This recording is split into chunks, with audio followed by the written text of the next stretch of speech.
It was supposed to be a celebration, a global festival of peace. Athletes from around the world, flags waving, cameras rolling, the Olympic Games, where politics were meant to stay outside the stadium. But on September 5th, 1972, in Munich, Germany, the world learned a brutal truth. There are places violence will always find a way in.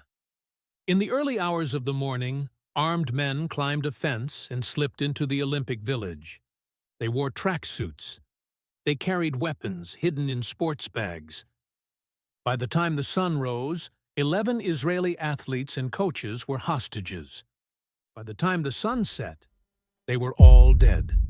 The Munich massacre shocked the world. But in Israel, it did something else. A promise that those responsible would not escape justice. Not in a year, not in 10 years, not even in 20. This was the beginning of Operation Wrath of God. A campaign that would stretch across continents, carried out in silence, blurring the line between justice and revenge. And for the next 20 years, death would follow names written on secret lists. Chapter 1. A Nation Decides. In the days after Munich, Israel was consumed by grief and fury. Families buried their sons. A nation buried its innocence. Prime Minister Golda Meir faced an impossible question. What does a country do when the world fails to protect its citizens? International arrests were unlikely. Extraditions were impossible. The attackers belonged to Black September, a shadowy militant group that vanished as quickly as it struck. Golda Meir made a decision that would echo for decades. Those responsible would be hunted down, quietly, surgically, relentlessly. The task was given to Mossad.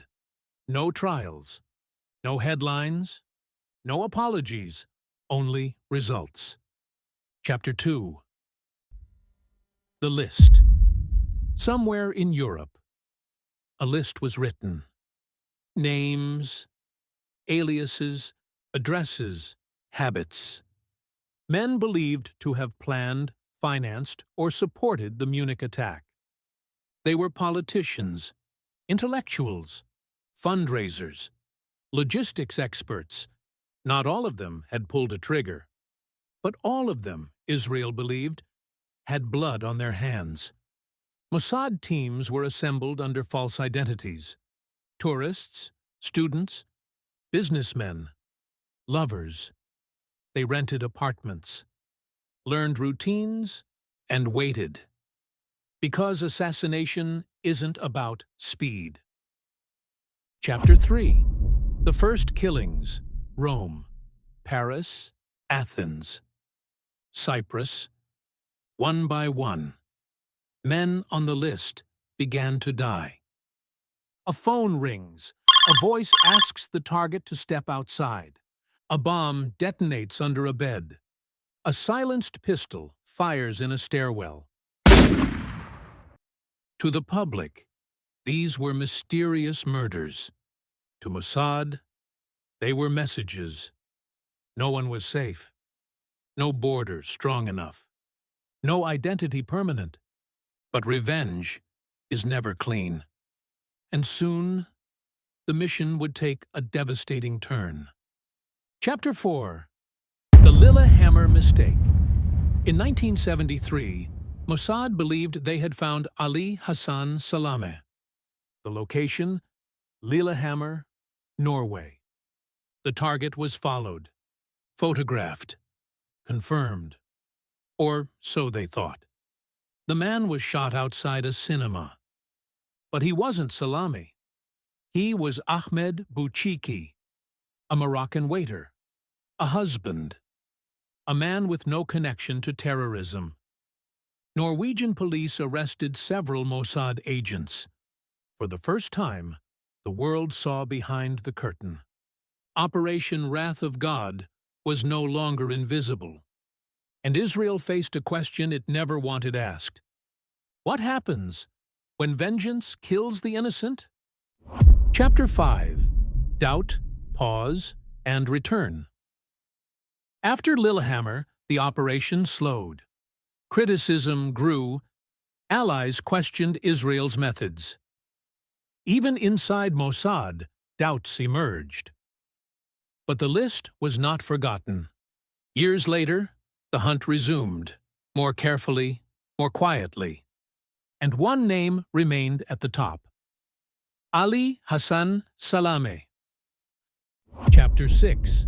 The Red Prince. Salameh was different. Charismatic, well-connected, protected by multiple intelligence agencies. He lived openly in Beirut, drove flashy cars, attended parties, moved with confidence. He believed he was untouchable. In 1979, Mossad proved him wrong. A female agent rented an apartment overlooking his route. A bomb was planted in a parked car. Weeks of waiting followed. On January 22nd, Salameh's convoy passed. The explosion killed him instantly. It also killed civilians. Victory came wrapped in tragedy. By the 1980s and early 1990s, Operation Wrath of God faded into legend. Some targets were confirmed dead. Others disappeared. Some may have never been found. The operation had no official end date, no public closure, only whispers.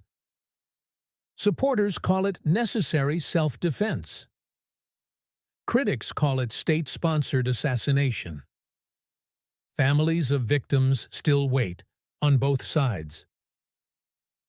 And intelligence agencies around the world quietly studied it. Because Wrath of God changed modern counterterrorism forever. Targeted killings, covert operations, plausible deniability. This wasn't just revenge. It was a blueprint. So, after 20 years, after dozens of deaths, after mistakes, successes, and silence, we are left not with answers, but with questions.